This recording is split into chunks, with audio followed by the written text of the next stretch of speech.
are more than just war stories.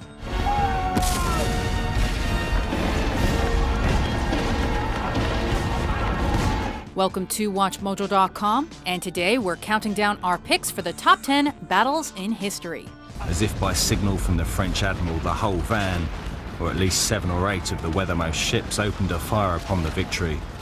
Such a fire has scarcely before been directed at a ship. For this list, we're reviewing specific battles in history and not overall wars. These battles can be from any place in the world and from any time in history. Spartans! What is your profession? Number 10. The Battle of Thermopylae.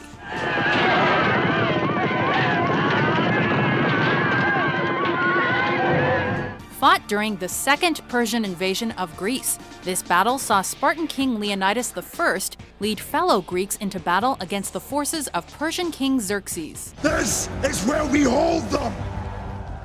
This is where we fight!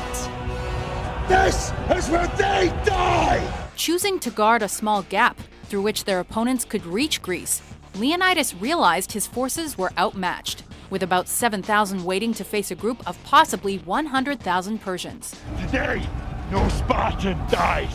The Greeks managed to hold off the Persians until a turncoat leaked information to Xerxes. He informed the king of a path that led behind Leonidas' men, and so Xerxes sent his men down the path to surround the Greeks. In a heroic last stand, Leonidas and his Spartans fought to the death, but ultimately lost this battle.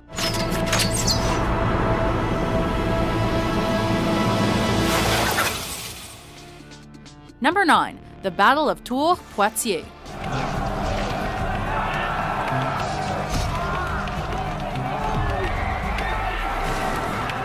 In an attempt to expand the Umayyad Caliphate into the Tours-Poitiers region of Gaul, now France, Abdul Rahman al-Ghafiqi led an army against Frankish and Burgundian forces.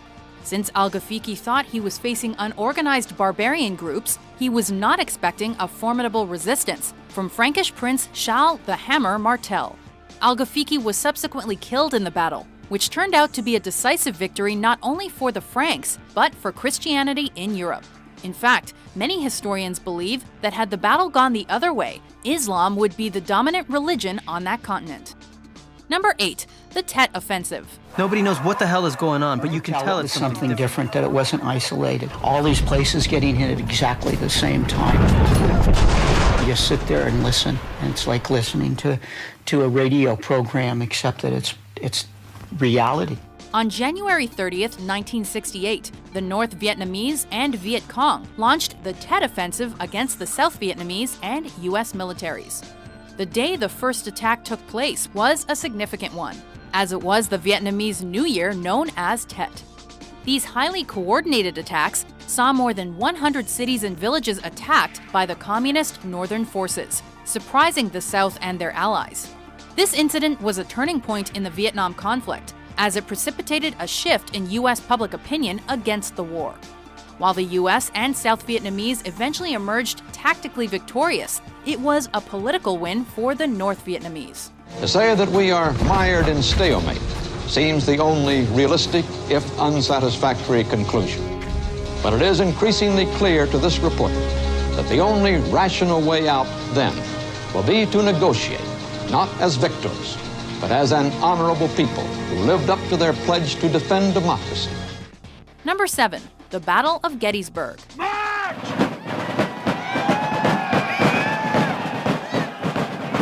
Just as the Battle of Yorktown served to boost the morale of Americans during the Revolution, Gettysburg proved a turning point for the North in the Civil War. I have never yet left the enemy in command of the field. No, sir.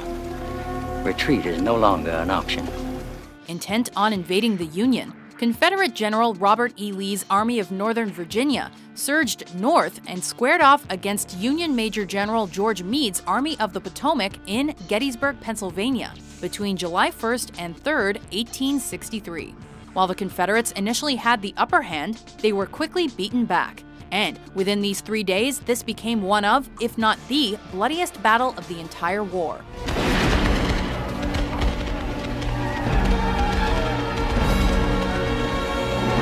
The Confederacy was never in a position to invade the North again, and this started the downward spiral that led to their defeat in 1865.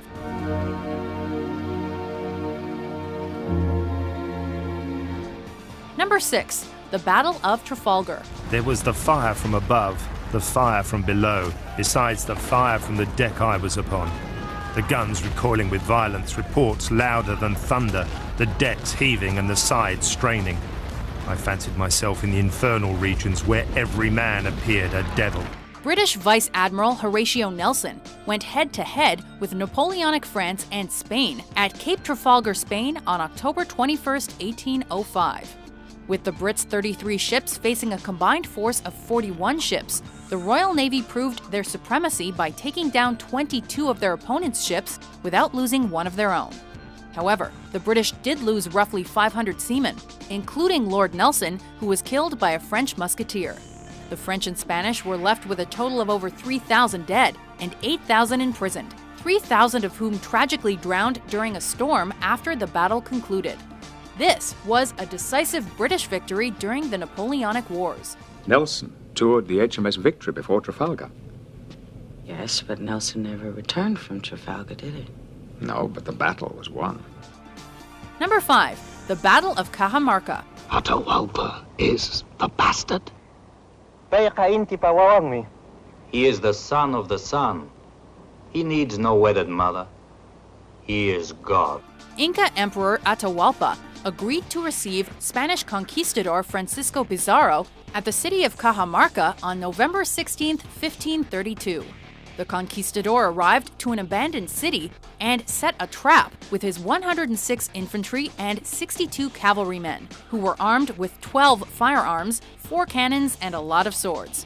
Keeping his army outside the city limits, Atahualpa entered with his unarmed royal entourage. The trap was sprung. Santiago! Thousands of Incas were massacred, and Pizarro captured Atahualpa, thus bringing one of the largest empires in history to its knees.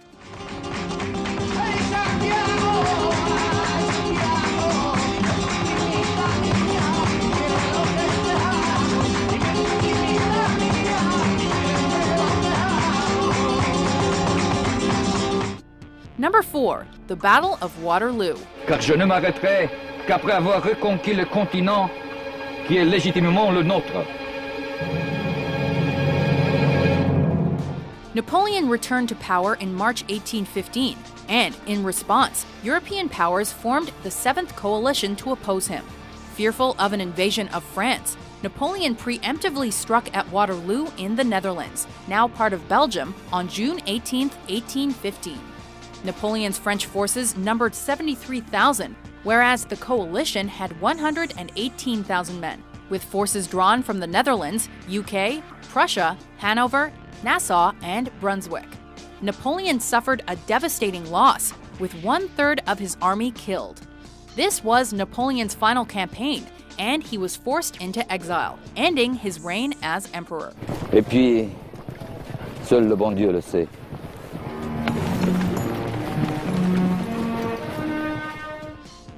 Number 3. The Battle of Gaugamela. Conquer your fear! And I promise you, you'll conquer death! Alexander the Great was bent on bringing the Achaemenid Empire, known as the First Persian Empire, under his control. To achieve this, he personally led his army into combat against Persian King Darius III on October 1, 331 BC, at Gaugamela, which today would be found near Mosul, Iraq.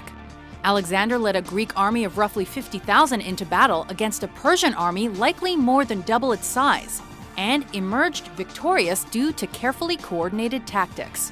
This single battle brought Babylon and much of Persia under his immediate control, causing the downfall of the Achaemenid Empire. Alexander! If you chase him, you risk losing your army here! And if we capture him, we gain an empire! Number 2. The Battle of Stalingrad. The one with the rifle shoots! 1 out of 2 gets a rifle! The one without follows him!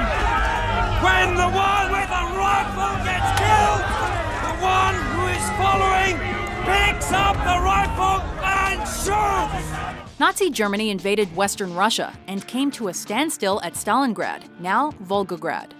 The battle began August 23, 1942, and continued until February 2, 1943.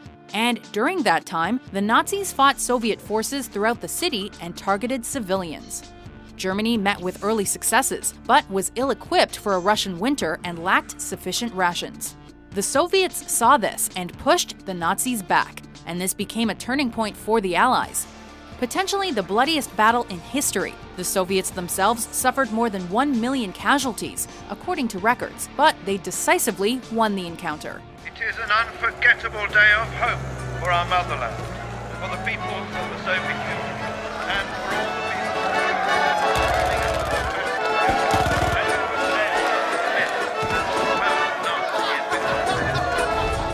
Before we get to our #1 battle in history, let's review some honorable mentions.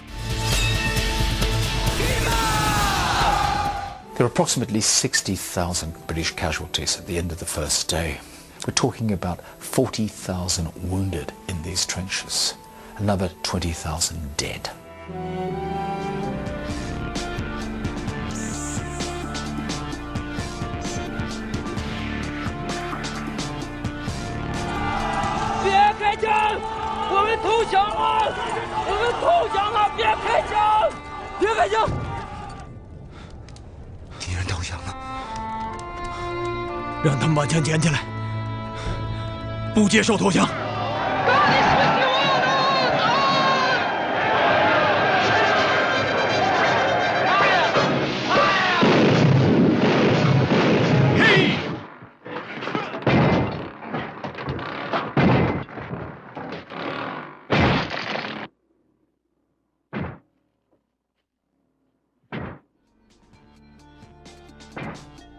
Number 1. The invasion of Normandy.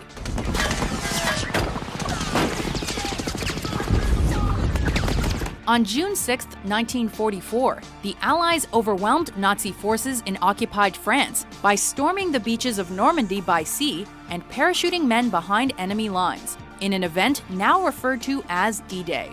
The Allies sent between 130 and 156,000 soldiers on this first day to overwhelm the Nazi forces. After that first day of fighting, the invasion lasted until mid-July. The Allies sent a total of 1.3 million men, whereas the Nazis were only able to send 380,000.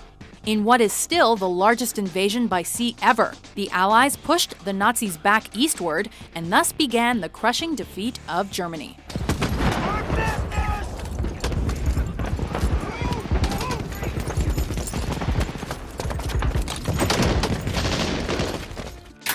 Do you agree with our list?